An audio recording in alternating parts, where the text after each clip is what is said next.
no vídeo anterior, a gente falou sobre a implementação de servidores usando múltiplos processos ou múltiplas threads. E lá eu mencionei que uma outra forma de implementação de servidores que é muito comum hoje em dia é a implementação baseada em eventos. Nesse vídeo, então, a gente vê exatamente o que é essa outra forma de implementação de servidores. Nosso problema, então, continua sendo o discutido no vídeo sobre a implementação de threads. A gente tem um servidor que tem lá o sistema operacional, as várias aplicações, e a gente quer focar no que vai dentro desse servidor na hora que ele vai atender a diversos clientes, cada um chegando, abrindo conexões, pedindo alguma coisa, e a gente quer ver como é que a gente implementa o código que vai ficar dentro desse servidor.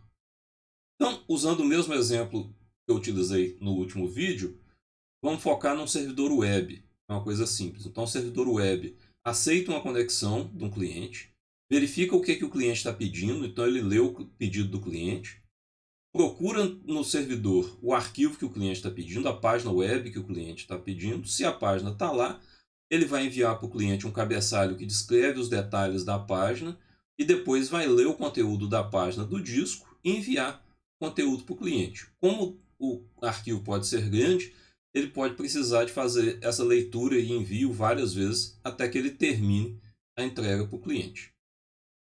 Bom, na implementação com processos, essa sequência é escrita como um código sequencial que passa por cada etapa no código e depois volta para atender a próxima requisição.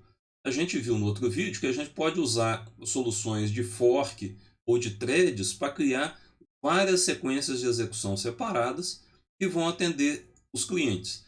Mas é sempre essa sequência de uma etapa depois da outra, como um código sequencial que está sendo executado. A ideia agora é escrever esse serviço orientado a eventos. Então a gente vai olhar para essa sequência de etapas e vai agora pensar nisso como uma máquina de estados. Então a máquina começa no estado inicial aguardando conexões. Quando uma conexão chega, a máquina vai passar para o estado de conexão ativa. Para isso, ela vai executar o código, que vai ser basicamente o código para aceitar a conexão do cliente e manter o estado daquela conexão. Quando a conexão está ativa, eu vou esperar então pelas mensagens do cliente. Quando chega uma mensagem do cliente, eu vou passar para o estado de requisição interpretada, porque eu vou ter executado o código de ler a requisição do cliente e entender o que ele queria que eu executasse. Em seguida, eu vou procurar pelo arquivo e identificar qual que é o arquivo que o usuário pediu. Então, eu vou passar para a situação de arquivo aberto, quando eu tiver encontrado o arquivo, e o processo que eu tenho que executar nesse meio tempo é o processo de achar o arquivo no disco. Depois que eu abrir o arquivo, eu vou pedir para ler do disco os dados e poder enviar para o cliente a informação que ele pediu. Então, eu passo para o estado de enviando dados, depois de ter enviado para o cliente os dados do cabeçalho do arquivo. No modo de enviando dados, eu vou pedir para o sistema operacional para ler os blocos do arquivo para eu poder enviar para o cliente. Enquanto isso está acontecendo, eu posso ter que receber do sistema operacional vários blocos para poder enviar para o cliente. Quando o arquivo acaba, eu fecho a conexão e termino aquele processamento daquele cliente. Essa seria a máquina de estados que eu preciso de implementar. Então agora eu vou identificar o código que eu executo em cada transição dessas e vou colocar esse código de forma separada como blocos dentro do meu programa como um todo. E o meu programa vai precisar de um sistema de execução, um runtime, que faça a disparo de eventos. Então ele espera o evento de conexão. Quando o evento de conexão acontece, ele dispara o tratador que vai aceitar a conexão. Ele espera pela mensagem do usuário. Quando a mensagem chega, ele vai disparar o pedaço do código que trata as mensagens do usuário e assim por diante. Então, nesse modelo, a gente depende de um ambiente de execução orientado a eventos e normalmente é implementado por um framework que já entrega para o programador essa estrutura pré-estabelecida. É muito comum também a gente encontrar isso no modelo multithread. Então, o sistema de disparo de eventos lida com várias threads e é capaz de executar partes desse código em threads diferentes durante a execução. Então, se a gente pensar de novo naquela estrutura do código do servidor, a gente pode ter um processo só, com a sua pilha, sua memória e aquele código da máquina de estados, uma só thread de execução.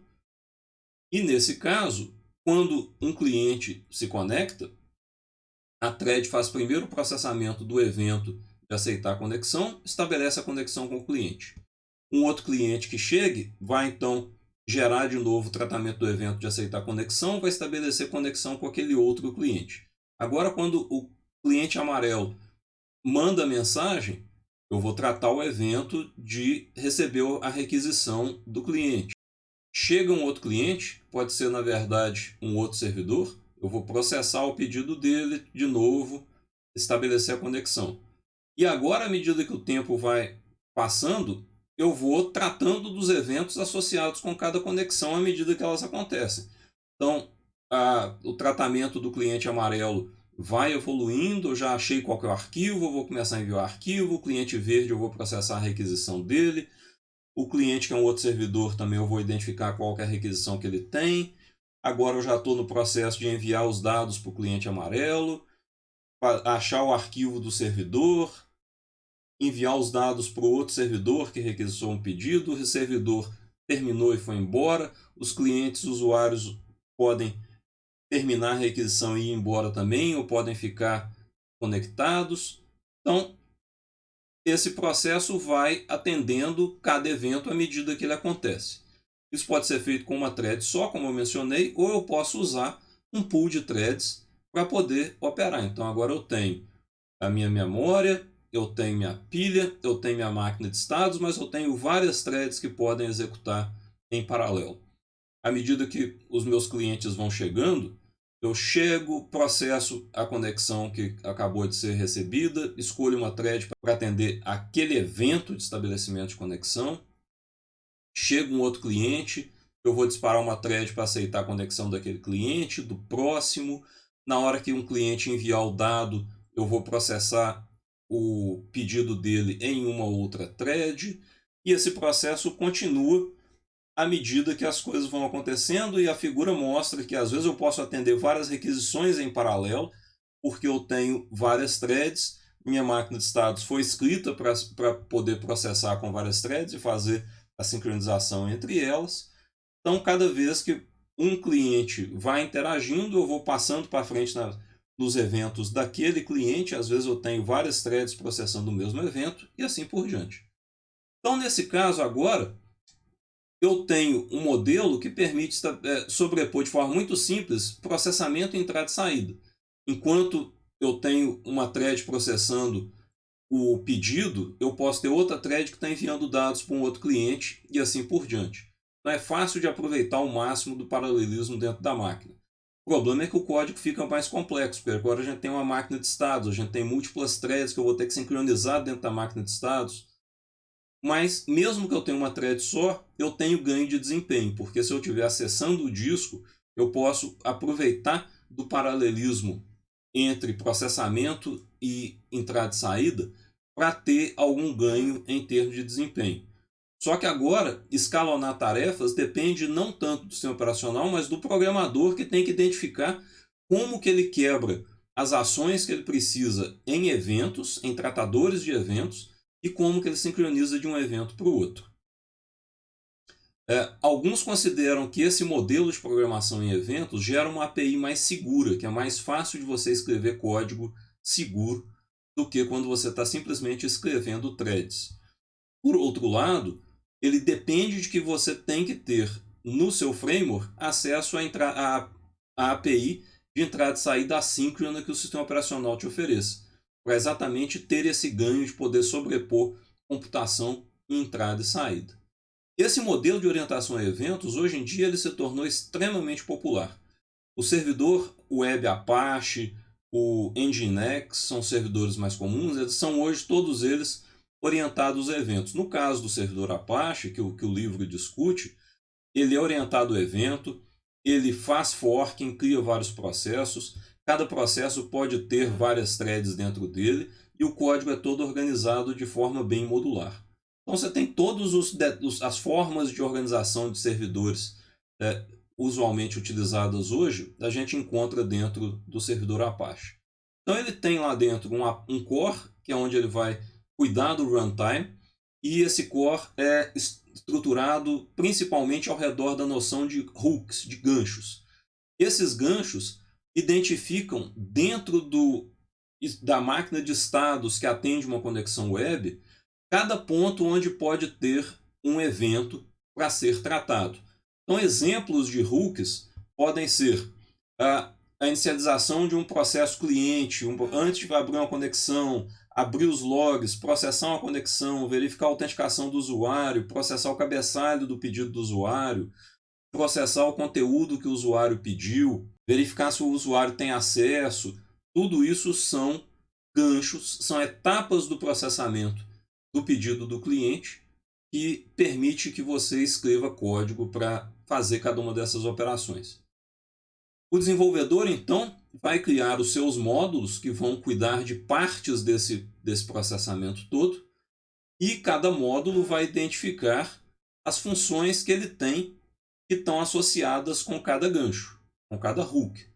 Então, o primeiro módulo chega, coloca lá qual que é a função que vai ser executada quando chega um cliente, quando tem um pedido novo, quando tem que autenticar o usuário e assim por diante.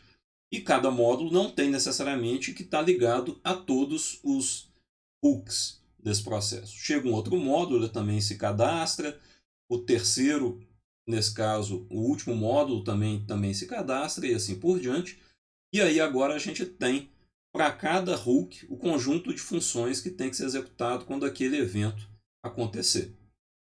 Quando agora chega uma requisição do cliente, ela vai passar por cada hook vai executar as funções que estão associadas a ele, até que o processamento da requisição seja completo e gere uma resposta que vai voltar para o usuário. Então esse processo é executado a cada evento que surge na interação entre usuário e cliente dentro do servidor Apache. E esse tipo de estrutura, como eu mencionei, hoje é muito comum na maior parte dos servidores web de alto desempenho que a gente tem. Bom, eu falei no outro vídeo sobre a implementação com threads, falei agora que atualmente a gente tem muita essa orientação a eventos, e pode surgir a pergunta, né, com propriedade, e daí, o que eu uso? Em um outro vídeo a gente vai discutir exatamente então os prós e contras de cada modelo desse, para não ficar um vídeo muito longo, então a gente tem um próximo vídeo para falar sobre isso.